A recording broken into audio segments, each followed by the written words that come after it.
Ek glo julle almal kan hoor en julle almal kan sien. Baie welkom. Dis nou presies 7 uur.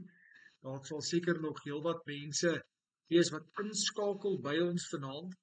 Ek is afgevaardig om die fasilitering van vanaand se gesprekke te organiseer. Ek wil voor ons verder gaan en net die doelstelling bekend maak, vra dat almal julle self net sal verdoof tydens hierdie gesprekvoering. Ons sal, wanneer jy dan met ons moet gesels, dan kan jy jouself net ondoof en met ons gesels. Kom ons praat net gou vinnig. Julle baie welkom aan almal wat hier is. Die doel van vanaand is om te gesels oor verantwoordbaarheid in die bou van 'n gesonde en 'n groeiende kerkgemeenskap. En ons doen dit om leierskap en lidmate toe te rus met Bybelse en praktiese riglyne oor verantwoordbaarheid binne die kerk. Dis waaroor vanaand handel. In 'n netedop, dit handel oor verantwoordbaarheid. In Engels accountability. Kom ek stel net gou ons paneellede vir julle voor vanaand. Dis dit pastoor William Baken. Hy is die presiderende pastoor van Welkom Gemeente. Ons het vir pastoor Mani Potgieter, ons kerk se administrateur, pastoor Japie Duisel, presiderende pastoor van Herberg Gemeente in Kreersdorp, en ook dan pastoor Okkie Silje, die presiderende pastoor van Kruispad Gemeente in Hartbeespoort. Pastoor William gaan dan nou vir ons amptelik sy voorlegging gee met ons gesels oor hierdie belangrike tema. Ek wil vra, as jy vrae het, is jy welkom om dit daar te sit in die kletsgedeelte. Dis daar staan chat. Jy kan enige vrae of enige stelling wat jy wil maak en dan sal ons dit aan die einde beantwoord. Ons paneel gaan na pastoor William, gaan hulle dan gesels. Ek wil weer vra, asseblief mute jouself, hou jouself gemute. Ons sal aan die einde, as daar enige vrae is of wanneer die paneel moet praat, sal ons hulle kanse gee. Voor ons verder gaan, kom ons open hierdie sessie met gebed. Daarna kan pastoor William onmiddellik vir ons voortgaan. Ek wonder of kan ons vir ons visiemoderator, pastoor Friksie, ek al vra om net hierdie sessie dan te open in gebed. Dankie. Hemelse Vader, baie dankie vanaand vir hierdie geleentheid om tyd saam te spandeer saam met medebroers, om 'n bietjie te kan gesels oor verseker 'n baie belangrike onderwerp wat in 'n kind van die Here se lewe teenwoordig moet wees, want ons moet dan verantwoording aanvaar as kind van die Here. Seën elkeen van die paneellede, ons wat inluister, en dat ons harte ontvanklik sal wees en oop, ook vir die werking en die leiding van die Heilige Gees in ons eie lewe. En ons sê vir die dankie daarvoor in Jesus naam. Amen. Amen. Baie dankie en goeienaand aan al ons broers, en ek weet nie of daar susters is nie. Ja, ek sien daar is. En ek het 'n paar skyfies. Ek dink is so 10 of 11. Dit is baie kort. En die idee met die skyfie program is om net so klein bietjie die aptyd nat te maak of die gesprek aan die gang te sit. En ek het so 'n bietjie gaan dink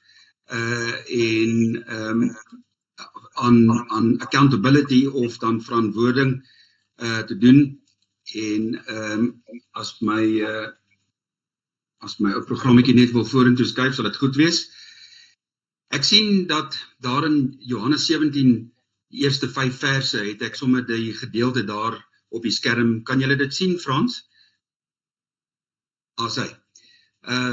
Hier doen Jesus verantwoording aan die Vader vir dit wat sy opdrag was. En hy bid hierdie woorde: Vader, die uur het gekom, verheerlik u seun, sodat u seun ook kan verheerlik, soos u hom mag oor alle vlees gegee het, sodat hy aan almal wat u hom gegee het, die ewige lewe kan gee. Dis die opdrag. En dit is die ewige lewe, dat hulle u ken, die enige waaragtige God en Jesus Christus wat u gestuur het. Ek het u verheerlik op die aarde. En dan die belangrike wat ek hier gehighlight het, die werk wat u my gegee het om te doen, het ek volbring. En nou, Vader, verheerlik my by u self, met die heerlikheid wat ek by u gehad het voordat die wêreld was. Hier doen Jesus verantwoording teenoor die Vader. En En ek dink dit is noodsaaklik dat enige kind van God bereid sal wees om nederig genoeg te wees om verantwoording te doen vir jou optrede. Paulus sê dit in 2 Korintiërs 5 dat ons sal verantwoording doen vir al ons dade, of het goed of sleg was. So dit is 'n Bybelse konsep en iets wat ons definitief in ons eie mondering moet inbou. So wat is verantwoording? Net 'n kort definisie hierso, om aanspreeklik te wees teenoor ander vir jou dade en geestelike lewe. In die kerk om mekaar aan te moedig tot heiligheid en gehoorsaamheid aan Christus. Die skrif sê, yster slyp yster, so slyp die een mens die ander, daar in Spreuke 27 vers 17. Die Bybelse grondslag verantwoording, Genesis 4 vers 9, Kain vra, is ek my broer se oppasser? Ja, ons is.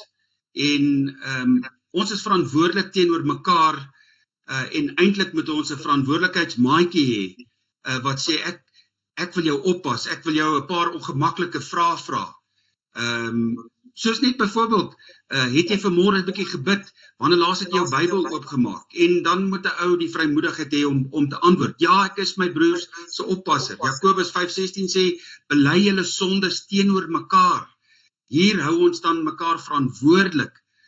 In die ou dae, ek weet nou nie of die ouens meer hulle harte so uitbely nie, as jy vir die tweede keer dieselfde ding bely by 'n broeder, dan het hy vir jou gesê, nee broer, gaan kry eers verlossing, dan kom jy terug. Weet, daardie verantwoordelikheid vat nie om 'n ou af te kraak nie, maar om mense te help, sodat hulle kan verbeter in die gees. Galasiërs 6 vers 1-2, dra mekaar se laste. Ons almal ken die skrif. Verantwoording dan is 'n geestelike verantwoordelikheid. Dis nie net 'n goeie idee nie, maar dit is iets wat ons moet doen. Dis 'n opdrag, dra mekaar se laste. Nou die doel van verantwoording in die kerk is groei in geestelike volwassenheid. Efesiërs 4:15 praat daarvan, is dat dit help nie, ek is 20 jaar in die kerk, maar soos Paulus gesê het, ek gebruik nog melkies van 'n babatjie nie. Ek moet nou al vaste spys eet, en as ons dan verantwoordelik gehou sal word vir waar ek staan ten opsigte van my verhouding met die Here, dan sal ek in die gees groei, en dit is ons as leiers se verantwoordelikheid om seker te maak dat hierdie groei dan plaasvind. Beskerming teen sonde, wanneer ek verantwoording doen, en wanneer ek na die yskas toe sluip in die aand, wanneer ek op 'n dieet is, en my vrou agter my staan en my skrik maak en sê, wat maak jy nou?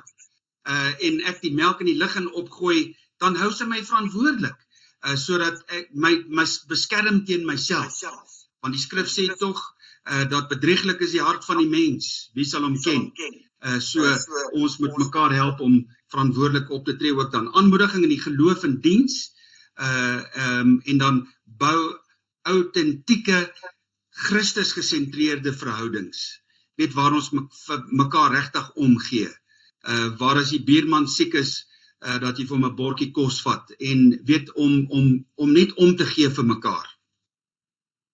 Dan die tipes verantwoordelikheid, persoonlike verantwoording teenoor God en sy woord, wederkerige verantwoordelikheid tussen gelowiges, soos ek reeds gesê het, leierskapsverantwoording, leraars en kerkleiers, soos wat Titus dit beskryf, en dan kerklike tug, liefdevolle regstelling. Dit is tog waaroor dit gaan. Hoe bou ons 'n kultuur verantwoording? Leer dit vanaf die preekstoel en in klein groepe. Modelleer dit in leierskap.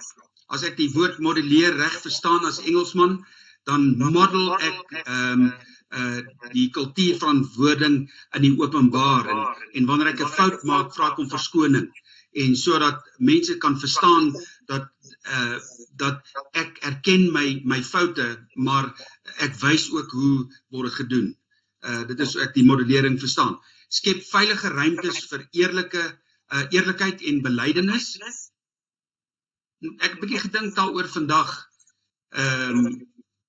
Daar is 'n groot misnouma in die kerk, dat ons nie ons sondes teenoor mekaar moet bely nie, want die ouens waarsku jou, pas op teenoor wie jou sondes bely, want hulle gaan met dit op hulle mou rondloop en hulle gaan dit verkondig.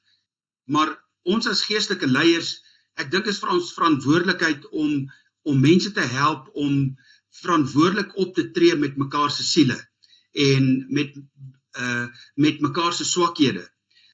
Pastoor Eybe het 'n klompie konferensies terug gepraat van die driepoot pot en die deksel en die elemente daarvan. En hy het gesê, man, as jy jou broer dronk langs die pad kry, dan sleep jy hom huis toe, jy gooi hom toe, laat niemand hom sien nie, jy wag tot hy nigter is, dan gee hom 'n goeie skit, nadat jy vir hom swart koffie gegee het, en jy help hom om tot verlossing te kom, en jy sê niemand daarvan, jy help hom, skep veilige ruimtes vir eerlikheid en belydenis. Daar's 'n baie groot getuienis, Rastaf, een van die Gaiters-sangers, wat vir dekades was hy alkoholist geweest terwyl hy van die platforms af bedien het. En een dag toe daag hy by 'n opname op, stormdronk, en hulle het hom daar wegbegelei, niemand het eers agtergekom nie, en hulle het hom gehelp, en hy self dit getuig hoe die ouens hom daar beskerming het. Ek dink is tyd dat ons weer verantwoordelikheid vat ook om hierdie vaardighede in te skerp by ons kerk. Bevorder verhoudings van vertroue en gebed. Nou die rol van liefde en genade, verantwoording is gegrond in liefde, nie wettisisme nie. En spreek die waarheid in liefde. Iemand sê nou die dag vir my, hier in die gemeente, wanneer gaan ek weer toelaat dat die Here my in die gees wegtrek en almal se sondes op die naam noem? En ek sê vir die broer, wil jy graag hoor wat is jou swakheid in die openbaar? Sal dit nie beter wees as ek in liefde jou kom sien as die Here my iets wys en dit aanspreek nie? En is dit nie so nie, dat baie keer gebruik ons die wet om mekaar te slag en te slaan. Ons moet tog in waarheid en in liefde ek sien nêrens dat Jesus mense uit mekaar uitgeruk het nie, en dit is die beginsel hier. Herstel sagkens, Galasiërs 6 vers 1, betoon genade soos God dit aan ons betoon. Nou die voordeel van Bybelse verantwoording is geestelike groei, dieper gemeenskap, minder isolasie en verborge sonde, 'n sterker getuienis aan die wêreld. Finale bemoediging, verantwoording is nie beheer nie, dis sorg. God het die kerk ontwerp om saam te groei, nie alleen nie. En as ons mekaar se laste dra, dan groei ons almal saam. Nooi God en ander in jou geestelike pad. Nou net 'n paar besinnings en vrae. Het ek iemand in my lewe wat my verantwoordbaar hou? Ek hou my seun en my dogter verantwoordbaar. Ek bel hulle elke maandag, ek vra, was julle in die kerk? Hulle is in die Kaap, ek is in welkom. Ek praat met my seun vandag daaroor, en ek sê vir hom, het jy iemand wat jou verantwoordbaar hou? Hy sê ja. Ek sê wie? Hy sê, paas hou my verantwoordelik. Ek vra hom, bely jy jou sonde uit? Is jou verhouding reg met jou kinders en met jou vrou? Ons moet so iemand hê om ons te help, so verantwoordelike buddy. Hoe kan ek groei in verantwoording en ander met genade aanspreek?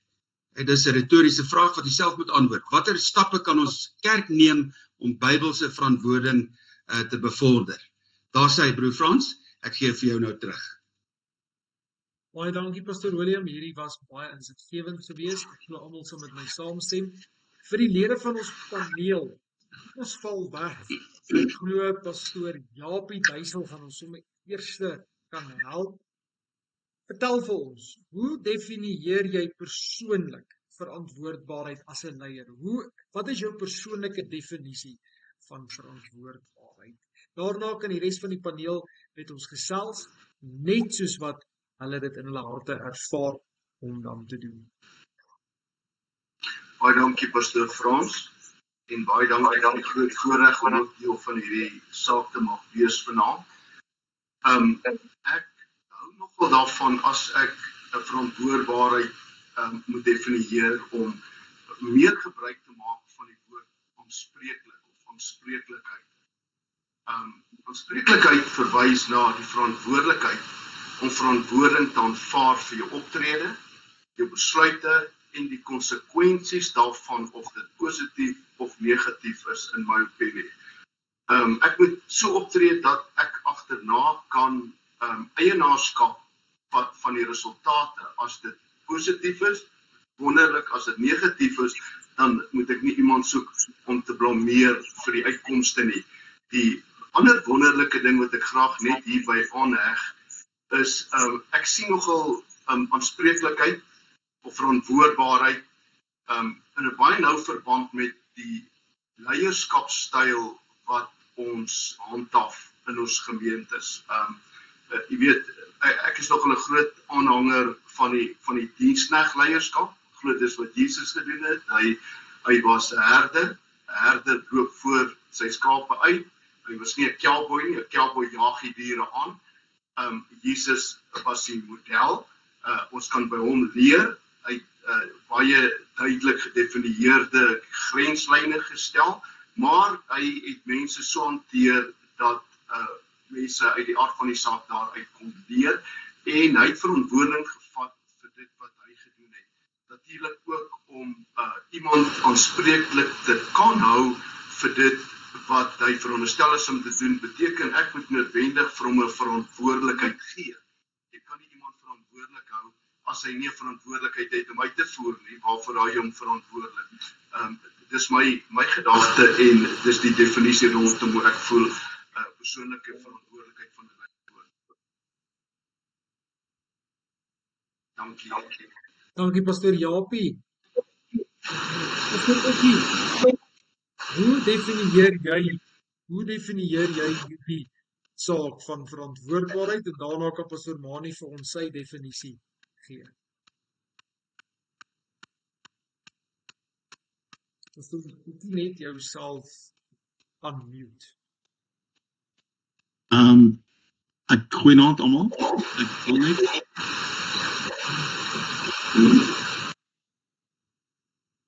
Ons hoor Okkie, jy kan gaan.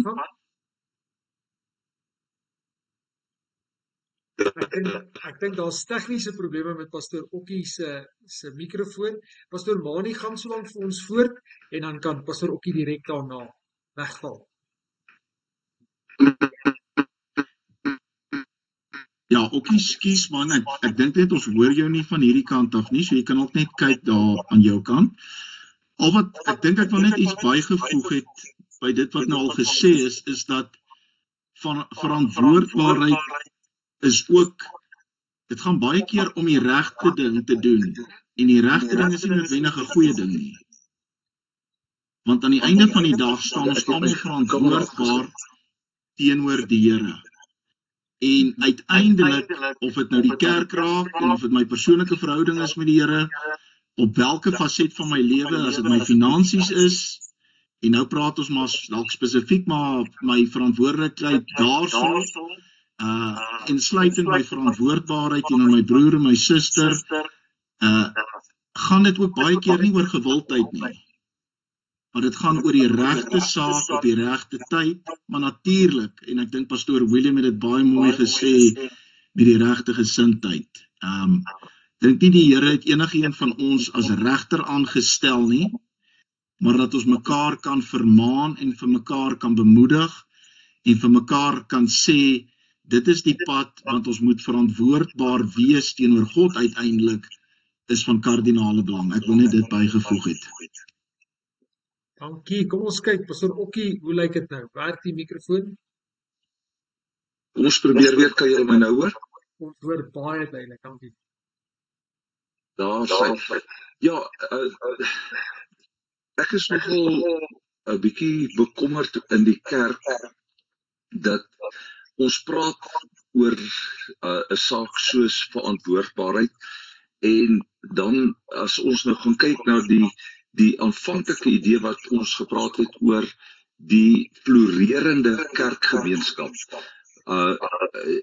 was die gedagte vir wat by my opgekom het is, hoe kan ek 'n gemeente of 'n kerkgemeenskap kry om te floreer? Met ander woorde, dat dit goed gaan, dat dit kan beter gaan, dat dit kan uitbrei, dat dit kan meer word. En deel daarvan is wat broer Japie gesê het, is dat daar vir my 'n groot ding is van eienaarskap en dan in die manier waarop ons baie keer met die gemeente werk, dat ons baie keer nie mense toelaat om eienaarskap van iets te neem nie. Ek gaan 'n voorbeeld neem. Ons wil vir iemand vra om musiek te hanteer, maar ons wil vir hulle voorskryf wat hulle mag en nie mag doen nie. Met ander woorde, ek is eintlik die dirigent en jy moet net doen wat ek sê. Waar as iemand eienaarskap vat, dan voel hy, maar ek het 'n verantwoordelikheid en ek het 'n intrinsieke, met ander woorde is nou iets wat van binne af my uitkom.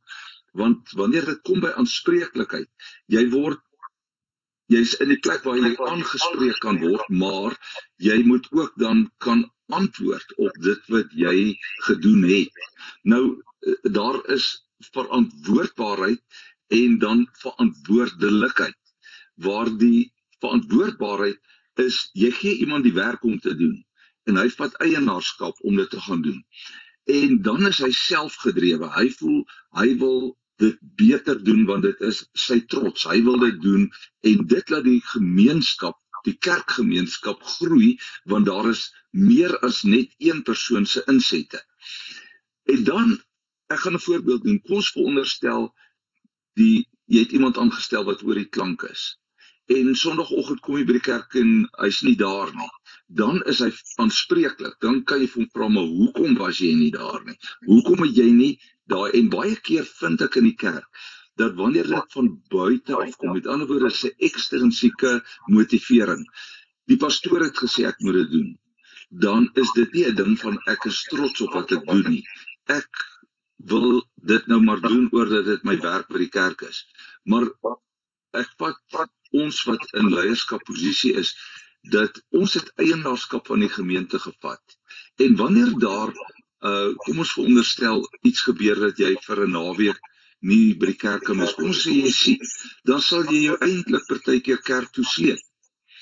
Omdat jy voel jy het 'n verantwoordelikheid om in die kerk uit te voer. Jy moet daar wees.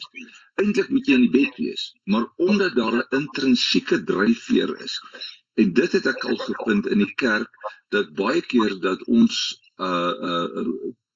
baie keer van ons leiers, en dit kom uit die ou agtergrond van die kerk, waar dit baie autokraties was, want ons het 'n gesegde in die kerk gehad, die Here het gepraat.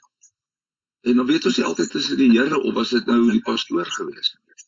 Want ek moet vir u sê dat ons as kerk, as ons regtig met onsself gaan eerlik wees, gaan ons ook agterkom dat baie van die goed wat ons baie keer gesê, die Here het gesê, was dit regtig nie die Here nie, het ons baie keer die persoon wat iets in die gemeente wou laat gebeur het. Met ander woorde, 'n ekstrinsieke dryfveer en nie 'n intrinsieke dryfveer wat mense gehad het nie.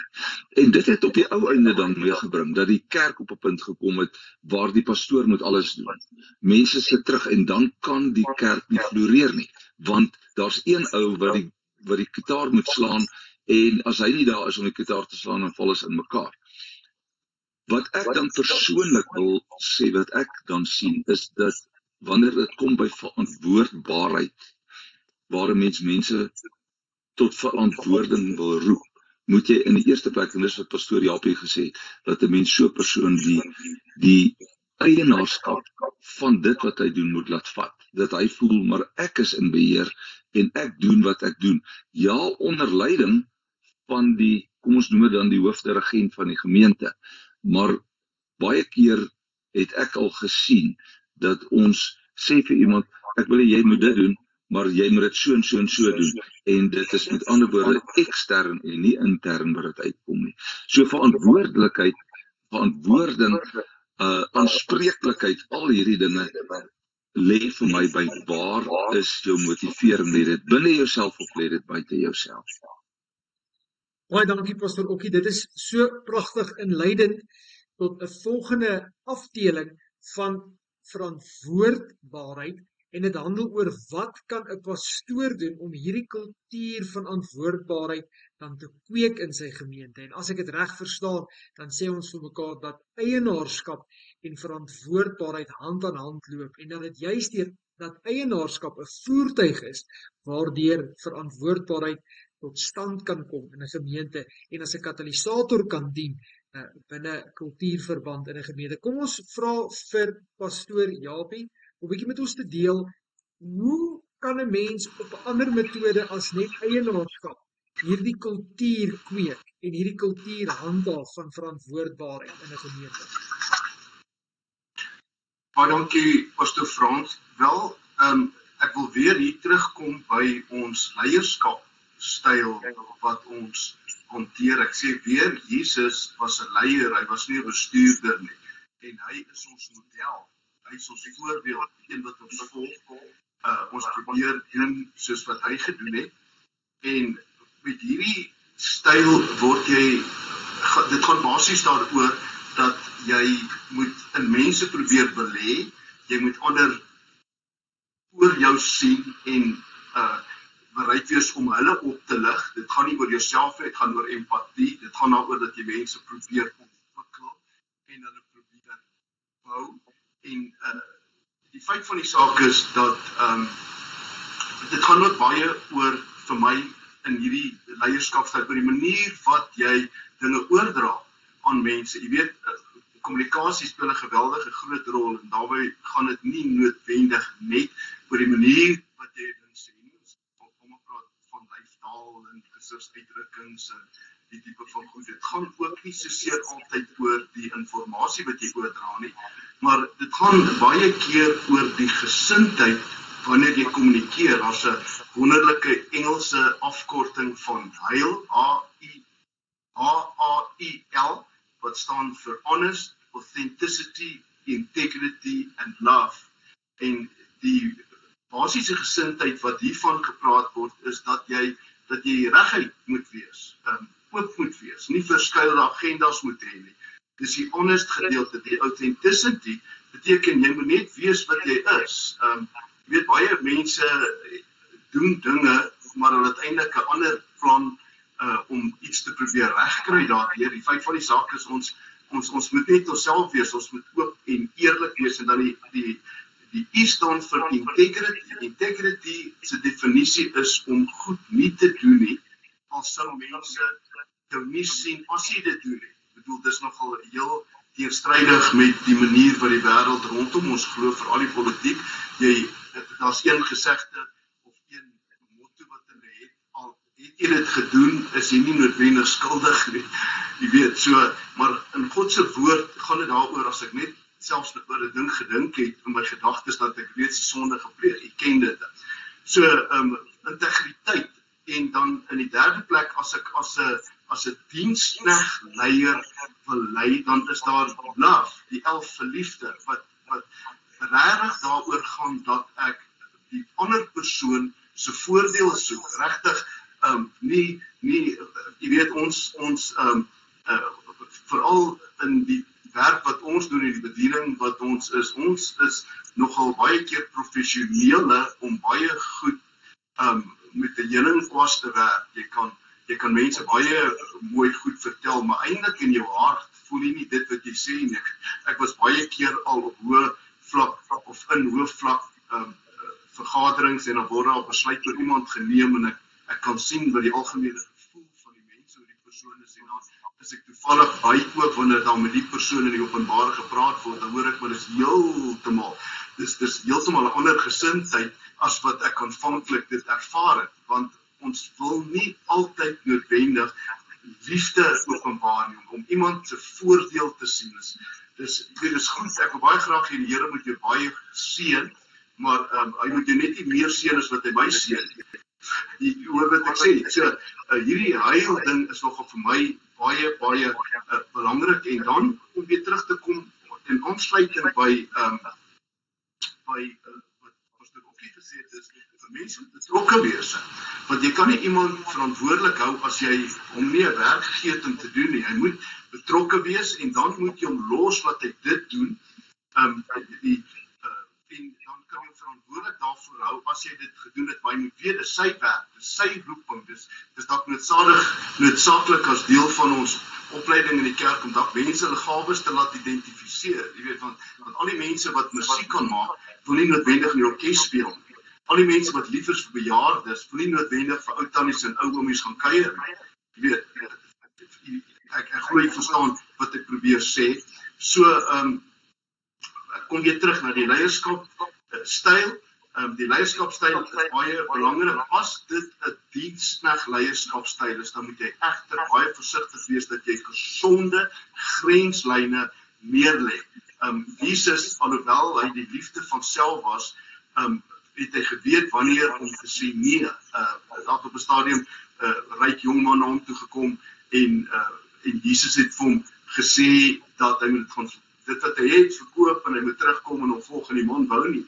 Meeste van ons sou waarskynlik toe hy daar omgedraai het agter hom aangehardloop en gesê, wag, ek is seker ons kan iets hier uitgewerk kry en 'n plan gemaak het. Maar dit was buitekant Jesus se boundaries. Net so ook met die saak in die tempel toe hy die wisselaars, geldwisselaars en mense wat daar verkoop en die verkopers weggejaag het. Ek bedoel, dit was 'n soort van teenstrydig met sy geaardheid, maar daar's 'n geestelike konnotasie daar gewees. Dit was buitekant sy grenslyne. So ons moet seker maak dat ons grenslyne baie deeglik in plek stel en ons moet dit kommunikeer ook, dat mense weet waar hulle met jou staan. Mense moenie wonder, want wanneer mense wonder, dan sal hulle geneig om kansse te vat met jou. So die volgende ding wat ek dalk net wil by sê is, ons moet seker maak dat ons dit wat ons kommunikeer, Bybelse beginsels is en nie persoonlike opinies, en dit sluit baie aan wat Pastor Okkie gesê het. Jy weet, baie van ons moet elkeen ons eie manier van sekere dinge glo. Ons moet onthou, as ons teenoor God wil verantwoording doen, dan moet ons seker maak ons spreek dit wat in die Bybel staan. En net ten laaste, wanneer dit kom by om hierdie ding te kommunikeer en die leierskap, is dit miskien goed om te kyk na Maxwell se 5 stappe van leierskap, waar dit normaalweg so is dat mense jou aanvanklik aanvaar en jou ondersteun omdat hulle moet, as gevolg van jou rang, anders trek jy rang op hulle, en dan, maar wanneer hulle jou beter leer ken, dan doen hulle dit omdat hulle dit graag wil doen. Dan in die derde vlak, wanneer jy daarby gekom het, is dat hulle sien wat jy doen vir die organisasie, en naarmate hulle groei, dan sien hulle wat jy vir hulle doen, en dan op die einde van die dag wil hulle jou ondersteun, omdat jy is vir wie jy is, wat jy is, en hulle ondersteun jou daaroor. Baie keer sal mense hulle by jou skaar, omdat hulle jou regtig ken, en omdat hulle weet waarvoor jy staan, en wanneer jy dit reg gekry, dan beteken dit jou integriteit, jou honesty, jou authenticity, en jou love het deurgewerk in die mense slagte. Pastoor Mani, net voordat pastoor aangaan op hierdie baie insiggewende inligting wat met ons gedeel is van pastoor Japie se kant af, wil ek graag 'n vraag vra wat pastoor dalk vir ons kan antwoord aan die einde van dit. En dit is die kwessie rondom disippelskap en mentorskap binne hierdie raamwerk van verantwoordbaarheid. Die disipel voel gewoonlik dat 'n vis vrot van sy kop af onder toe. En die mentor voel gewoonlik maar net 'n grafgrawer werk van bo na onder toe. Maar in hierdie raamwerk is daar tog verantwoordbaarheid. En dit het spesifiek te doen in terme van 'n kerk soos ons in, waar daar 'n direksie is, waar daar amptdraers is en dan pastore is. Hoe sien pastoor dan nou hierdie hele gedagte rondom verantwoordbaarheid in 'n groter raamwerk van mentorskap en disipelskap, juis soos 'n uitvoerende of 'n amptelike raad en dan 'n werkersraad? Baie dankie.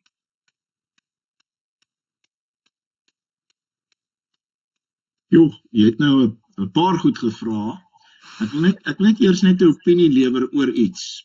En iets wat by my nou opgekom het, net na aanleiding van wat pastoor Japie gesê het, is dat, en ek dink, as ons kom by hierdie hele saak wat ons vanaand bespreek, dan 'n belangrike gebeurtenis is die gelykenis van die talente. is dat die Here gee vir ons elkeen talente en daarvoor moet ons verantwoordbaar wees en hy gaan rekenskap eis. Hy gaan sê ek het vir jou dit gegee, ek het vir jou daarmee toevertrou, wat het jy daarmee gemaak?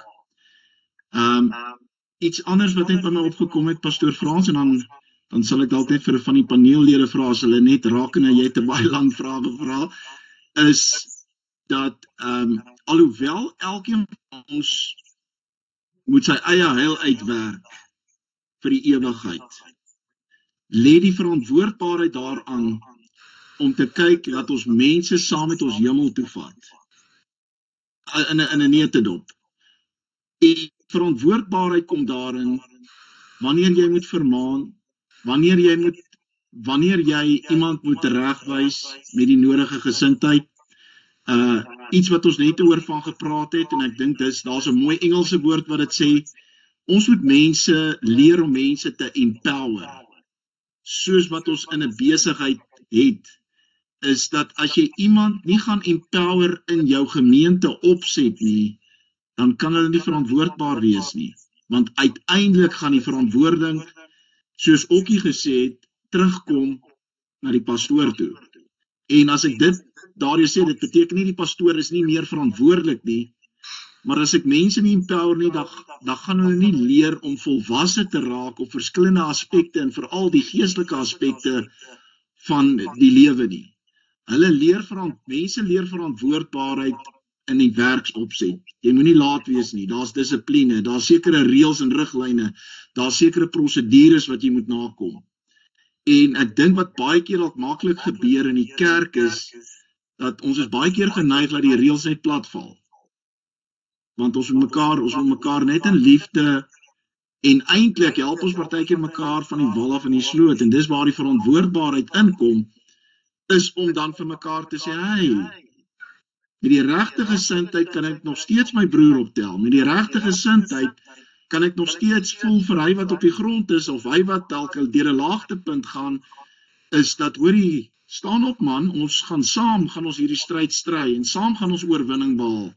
En so neem die kinders van die Here in 'n kerk opset, kom ons sê, in daai aspekte van die lewe, neem ons saam verantwoordbaarheid wat ons plig is.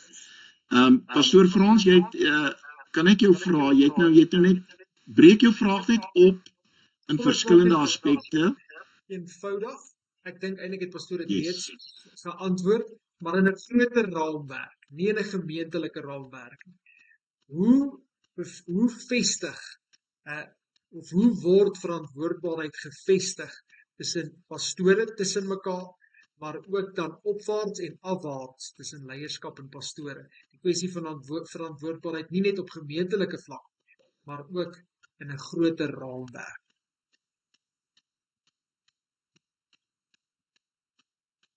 Enige van my medebroers, wat ek dalk net iets wil net noem, en dan kan hulle net daarop dalk ook voortbou, is dat ek dink natuurlik is wederwysige respek is hier baie belangrik. En as ons praat van leierskap, sê ons weer, dit is, en ek dink pastoor Japie sê, Jesus was 'n leier. Hy was nie 'n diktator nie, en hy was nie 'n manipuleerder nie. Hy het mense, inteendeel, Jesus sê vir sy disippels, hulle sal meer doen as wat hy gedoen het. So hy was nie bevrees, en ek dink dis wat partykeer gebeur in leierskap, is dat ons is bang, die wat ons empower, kry dalk meer as ons gedoen, en beter dinge gedoen. En Jesus het nooit sy rol, hy was bekommerd, hoorie, wat gaan gebeur as die disippels nou meer wonderwerke as ek gedoen het nie? Inteendeel, dis wat hy gesê het, julle gaan meer doen as wat ek gedoen het. So by die leierskap gaan dit daaroor, want onthou saam met die leierskap, verantwoordbaarheid, eindmeesterskap, al hierdie woorde wat ons nou vanaand 'n paar keer oor gepraat het, is uiteindelik gaan alles tot voordeel en tot uitbreiding van die koninkryk. Dit help nie, ek pas leierskap toe, of ek het sekere bestuursbeginsels wat ek toepas, en uiteindelik lei dit tot skade nie, of dit lei tot eie koninkryksbou nie. Hierdie is 'n groter prentjie, en die groter prentjie gaan oor die koninkryk van God, wat uitgebrei moet word, terwyl ons die kans en die geleentheid het. Ek sien pastoor Johan Wilken het 'n vraag. Baie dankie broer Mani, dankie paneel vir die voorreg. Ek dink net daaraan na myself, terwyl ek so na die broers sit en luister en elkeen sy rede gee. Ek dink wat ook baie belangrik is, wat die mens dalk net moet besef is, wat broer Frans praat van die globale, 'n groter raamwerk. Ek meen, as ons nou net na ons eie kerk kyk, ons het ons direksie van daar af, ons streeksvoorsitters, en dan skaal dit af na die verskillende goed toe. En wanneer jy byvoorbeeld in 'n pos aangestel is, dan moet jy die verantwoordelikheid en die verantwoordbaarheid vir dit vat en dit doen. Ek vat nou maar byvoorbeeld, daar's verskillende afdelings wat pastore gevra word, ag broer, wil jy my nie help met hierdie of daardie nie? En ek weet nie of dit ek kan nie sê dit is so of wat nie, maar van die mense voel, maar ag, dit is nie 'n belangrike werk nie, en hy wil nie die verantwoordelikheid vir dit vat nie, en met so 'n persoon sukkel jy eintlik. Ek dink wat belangrik is dat die woord van die Here praat in 1 Timoteus 3:14-16, praat die woord van die Here, en hy sê hierdie woorde, hy sê dat my gemeente word gebou op die pilare en die grondvesting van die waarheid. So ek moet nie te groot raak dat ek bo kan die pilare uitstaan nie, want dan sal die waarheid ook nie in my kan woon nie. En ek dink as ons daardie konsep kan begryp, dan sal ek verantwoordelikheid vat en verantwoordbaarheid vat, al moet ek nou die toilette ook skoonmaak. Dankie broer. Baie dankie pastoor Johan. Ja, jy is nou ingeroep as 'n spesiale gas, maar dit het dit baie mooi geantwoord. Dis jy sodat verantwoordbaarheid nie net op mikrovlak kan funksioneer nie, maar ook in 'n groter sin ook dan moet manifesteer. Julle ons tyd is besig om so stadig maar seker uit te loop. Ek wil baie graag net 'n laaste vraag vir ons paneel vra, en dan gaan ons oopmaak vir almal. 'n Laaste vraag wat ek wil vra is, watter laaste raad elkeen van ons paneellede in terme van verantwoordbaarheid? As ek 'n pastoor is in 'n gemeente en ek sukkel om verantwoordbaarheid te vestig in my gemeente, ek sukkel om verantwoordbaarheid te bewerkstellig, daar's nie 'n kultuur van verantwoordbaarheid nie, en 'n neutedop, as elkeen van die paneellede net vir ons kan sê, wat kan ek as 'n pastoor doen om verantwoordbaarheid te vestig in my gemeente?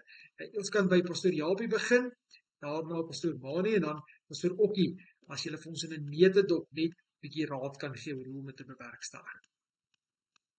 Baie dankie. Sekerlik die heel eerste wat ek op my luister is ek die voorbeeld stel. Jy weet, die lewe is nogal 'n saai en maai proses ook. As ek nie streeksaangeleenthede ondersteun en deelneem, kan ek nie verwag die gemeente moet my ondersteun nie. Dis maar net hoe dit in die lewe werk. As jy nie onder leierskap kan staan nie, kan jy nie verwag om ander mense te lei nie. So heel eerste sou ek sê, ek moet die voorbeeld stel. Ek moet dit wat ek preek, moet ek leef.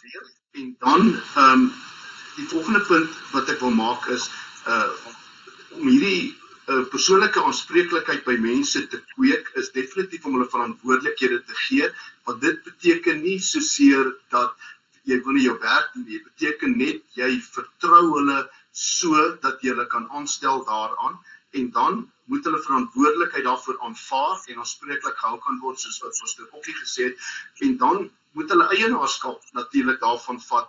En die volgende punt wat ek graag daarby wil sê, is daar moet ook by die betrokkenheid, daar moet ook erkenning wees, as mense iets gedoen het. Ek bedoel, hulle doen in die kerk, is dit 'n liefdessak, in ons kerk word mense nie betaal om musiek te maak nie, hulle word nie betaal om funksies te verrig nie, so ons moet definitief erkenning gee, en dan moet ons ook die mense leer om ander mense te kan vertrou, en om ander mense eienaarskap te laat doen. Jou hoof van die sonnaskool soek, moet dit keer wat vloei na die sonnaskoolonderwysers toe, en so die jeug, en so meer, net in 'n neutedop. Pastoor Frans, net 'n my opinie sou wees om dit in jou gemeente te kweek, is dat ek stem absoluut saam met pastoor Japie, is dat eerstens jy moet die voorbeeld stel, maar kom ons sê jy het nou alles gedoen wat moontlik wat in jou vermoë beskikbaar was, en dan sê ek kry raad, kry hulp. Daar's definitief bronne en mense daar buite wat die vermoë het om mense, ek wil amper sê, te motiveer om verantwoording te doen. Natuurlik iets wat ons net moet onthou, om mense verantwoordbaar te hou, moet hy ook net weet, waaraan moet hy verantwoordbaar wees. So dan moet, dis wat pastoor Japie vroeër al gesê, daar moet behoorlike kommunikasie wees. Want dit help nie uitgedink, of ek het gedink, en wie is nou eintlik verantwoordelik, want ons het dit nêrens gesê, dit is jou verantwoordelikheid nie. So, net om saam te vat, ja, jy moet eerstens die voorbeeld stel, as jy nou alles gedoen het, moontlik in jou vermoë, en dit lyk nie vir jou of die mense dit snap om verantwoordbaar te wees nie, dan kry hulp in, kry mens, daar's definitief, hulle sê ons 'n profeet is mos baie keer nie in sy eie land geëer nie, en jy weet dit mos nou al van u by wie ek was oor die geseënde lewe. As die pastoor self oor die tiendes praat, dan wil hy nie luister nie, maar as iemand anders nou skielik presies dieselfde ding sê, dan luister hulle mos nou, jy verstaan. Baie dankie. Ja, Bruce, ek het 'n skrif wat ek nogal graag in die gemeente probeer aan die mense oordra, en dit is die eenvoudige gedagte wat in Kolossense vir ons gegee word, wat jy ook al doen dit van harte vir die Here. En ek dink die oomblik as mense begin besef, dit waarmee ek besig is ek nie besig vir die kerk nie, ek is nie besig vir die pastoor nie, ek is besig vir die Here, as hulle daai ding kan snap. Maar dis ongelukkig iets wat 'n mens baie gereeld moet, as ek dit so kan uitdruk, kan predik. Die volgende wat daarmee saamgaan is, dan moet jy self bereid wees om dit te leef. Ek dink dit is wat pastoor Japie gesê, jy moet die voorbeeld leef, jy moet die voorbeeld vir die mense wys. En in dit moet jy ook 'n kultuur skep van om oop te wees. En dit is partykeer wat ons in die kerk nogal vind, dat baie keer wil ek net dit wat my gedagtes is oordra. En partykeer moet 'n mens ook 'n bietjie luister na wat die ander persone te sê het. Jy stel iemand aan en hy sê vir jou, kom ons doen 'n bietjie dit. En dadelik, ek vat myself, ek dink as 'n mens ouer raak, dan raak jy so tipe van, ja, maar ons kerk doen dit nie so nie, of ons het dit nog nooit so gedoen nie. En dadelik is jy eintlik besig om die vlammetjie wat daar is, sommer na te gooi, en die persoon vra, ag weet wat, dit help nie as ek probeer iets sê nie. So, as 'n mens vir mense sê, maar hoe voel jy? Sê vir my hoe jy dit wil doen. En dan duidelik vir die persoon ook die raamwerk. Ek dink Brumani het gesê, stel die raamwerk, sê dis wat ek verwag, dis hoe ek dit gedoen graag wil hê. Ek het al gevind, as ek met mense praat en ek sê, maar dis hoe ek dit graag gedoen wil hê, en hulle het ingekoop, dan voel hulle nee, ek dink ek gaan saamwerk, ek gaan die ding doen soos wat die pastoor dit graag wil hê. Maar dan wat Brumani gesê is baie belangrik, is dat 'n mens gereeld terugvoer gee om vir die mense persoon te sê, weet wat, ek het gehou van wat jy gedoen het.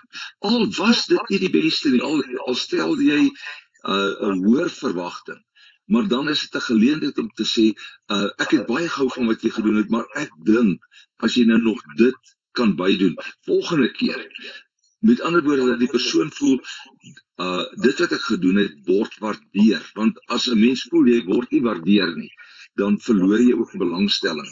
En dan, ek dink ons het dit reg in die begin gesê, is dan om wederzijds daai gedagte vir mekaar te sê, maar weet jy wat, ek hou jou verantwoordelik. Ek het dit in jou hand gesit, ek wil hê jy moet jou beste doen. Maar die persoon moet ook dit vir my kan sê, maar ek verwag ook van jou. Met ander woorde, ek moet nie verhewe bo my broeders wees nie. En dan, ek dink 'n ding wat ons nog glad nie vanaand vir mekaar gesê het nie, is om hierdie kultuur te skep, wat broer Frans sê, is dat ons saam bid oor dit. Dat ons mekaar vat en sê, Here, ons weet nie altyd hoe om hierdie ding te doen nie, maar kom ons vra die Here om ons te help. Dit wat baie keer dink ek as ons mense in posisie aanstel, dat hulle self so onseker is, en as hulle dan agterkom maar die leier maak ook net op homself staat nie.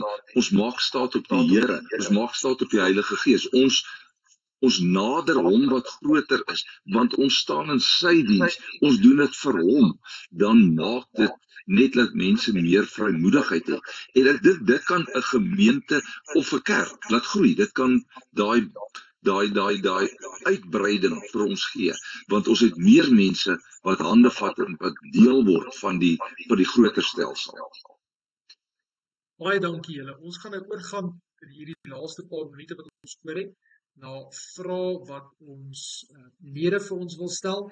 Ek sien dat ons broeder van der Byl, Stoor Du Plessis, hy het 'n vraag. As jy 'n vraag het, steek jou hand op. As ons jou erken, rig jou vraag aan iemand, stel dit lekker duidelik. Baie dankie, Stoor Du Plessis.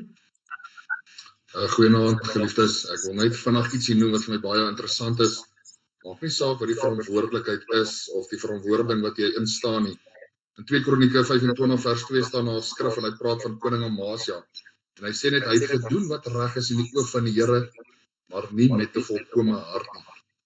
En ek wil vanaand vir u sê, ons kan verantwoordelikheid vat en ons kan dink ons doen alles 100%, maar as ons die verantwoordelikheid vat en met 'n volkome hart nie, wil ek vir u sê, gaan ons nog steeds misluk. Dis al wat ek wil gesê het vanaand. Dankie julle. Is daar nog iemand met 'n vraag? Enigiemand van ons lede?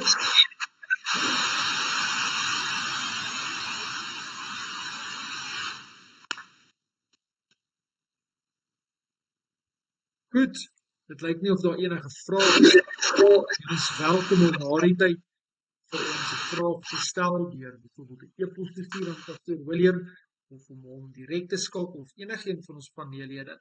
Ek is seker hulle sal julle met liefde bystaan. Pastor William, sal jy vir ons net weer alles saamvat en ons gesprek wat ons vanaand gehad het, saambind, vir ons laaste wenke gee en dan ook hierdie baie wonderlike sessie afsluit met toepaslike gebed. Dankie aan al ons lede. Dankie Pastor William.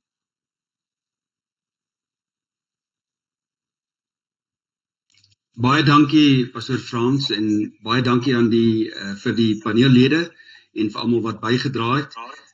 Dit was my baie interessant vanaand. Ek wil net opsom, by die besigheidskool leer hulle hierdie, jy kan dit sien daar op die skerm, Robert Simons het 'n model geskep wat hy noem levers of control. En dit word nie gewoonlik in die kerkopset gebruik nie, maar ek het hom so klein bietjie gebuig terwille van vanaand en 'n ou kan dit in die konteks van hierdie gesprek kan 'n ou so 'n bietjie daarna kyk. Ek wil, en daar was net 'n paar skyfies wat ek met u wil deel. Geloofstelsels op belief systems, kernwaarde en doelwitte wat gedrag inspireer en rig, bevorder Bybelse waardes wat lidmate se gedrag vorm en 'n gedeelde geestelike identiteit skep. Voorbeeld die groot gebod en die groot opdrag. Weet die paneellede het dit so mooi uitgebeeld hier, dat met sinnige gesprekke en om doelwitte te stel en om te weet waantoe hy op pad is, help wat dit aan betref. En dan die grensstelsels of die boundary systems, reëls en beperkings wat aanvaarbare gedrag afbaken. Dis baie belangrik dat daar 'n grenslyn sal wees en dat 'n ou weet as jy oor deur die grenslyn trap, dan gaan daar gevolge daarvoor wees. En die duidelike morele grense gebaseer op skrif wat gedrag rig en sonde aanspreek. Voorbeelde daarvan is in Korintiërs, kerklike tug oor aanhoudende sonde. Galasiërs praat van die lyste van die sondige dade daar in Galasiërs 5, ons ken dit almal. Dan Efesiërs praat onder, julle mag daar hoegenaamd geen sprake wees van onsedelikheid. Jy weet, daar moet duidelike grenslyne wees en verantwoordbaarheid. Die diagnostiese beheerstelsels. Hierdie is vertaal uit Engels, dis hoekom dit so 'n bietjie vreemd klink. Diagnostic Control Systems, monitering van prestasie teenoor doelwitte. As jy nie 'n doelwit het nie, hoe meet jy dit en wat moniteer 'n mens? So met geestelike groei, bedieningseffektiwiteit en gemeenskapsgesondheid of gemeentegesondheid, is daar voorbeelde, die apostels reageer op probleme en pas strukture aan. Weet, as daar kritiek is in die gemeente, moet 'n ou maar na luister en nie dink dat 'n ou volleerd is nie. Romeine praat van elkeen van ons sal rekenskap gee vir homself aan God, en dan Timoteus sê, doen jou bes om jouself te beproef aan God voor te stel. En dan die laaste ene, interaktiewe beheerstelsels of interactive control systems, oop dialoog en leerprosesse vir aanpassing en groei. Dit is wat Pastor Mani net nou van gepraat het, en ek dink Pastor Jaapie het ook daarvan gepraat. Baie gehou van die wat was daai, Broer Jaapie, wat was daai acronym wat jy gebruik het? Die help my. Die LAI. Dis heil. Heil, daar was hy. Heil in Afrikaans, heil in Engels, H-A-I-L. Herinner ons net gou weer van dit asseblief, Broer Jaapie. Dit staan vir honesty, wat beteken jy moet absoluut net jouself en oop en eerlik wees, nie verskeie agendas nie. Dan die A is authenticity, jy is regtig eerlik, en die I staan vir integriteit, en die L staan vir regtig liefde hê om die beste in iemand anders te sien. Daar sê. Dit is waaroor, baie dankie Pastor Jaapie, dit is waaroor verantwoording gaan. Daardie pragtige akronim. Nou, Handelinge praat van die vroeë kerk wat deur leerstellinge verskille, Spreuke praat van yster slyp yster, en Hebreërs praat laat ons mekaar aanspoor tot liefde en goeie dade. En dan wil ek net afsluit met met een laaste punt. As 'n mens praat van levers of control, dan sien ek Pastor André Kleinhans het daar in sy kerk 'n hand wat so teen die muur opgesit is, en ek het nou gesit in my kop krap, en ek dink ek het hulle almal reg. Hy praat daarvan dat die grenslyne van sy gemeentelede lê daarin dat hulle moet bid, Bybel lees, dat hulle getrou die dienste moet bywoon, dat hulle moet getuig van hulle bekering en hulle moet tiende betaal. Weet, en wat ook al u gebruik as 'n maatstaf om verantwoording aan te moedig in die gemeente, hang van die leiding van die Here af. As hy, dit som dan alles op. As daar enige vrae is wat iemand wil rig, is hy baie, baie welkom.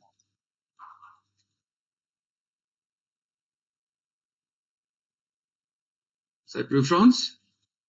Dankie. Julle is welkom om regtig as daar vrae is, kontak te maak na vanaand. Ons sal julle met graagte help. Ons kan net dan gou vinnig net vir julle noem dat daar gaan 'n video wees, opname wees van ons gesprek van vanaand. Ons sal dit vir julle stuur. Daar gaan ook 'n vorm uitgestuur word wat julle moet voltooi, sodat ons kan weet waaraan om te werk. Volgende keer sal Pastor Johnny weer terug op sy pos wees om dit te fasiliteer. Baie dankie dat julle my verdra het vanaand. Namens ons paneellede ook baie dankie. Pastor William sluit sommer vir ons af met gebed, en daarna is julle welkom om hierdie gesprek te verlaat. Kom ons bid saam.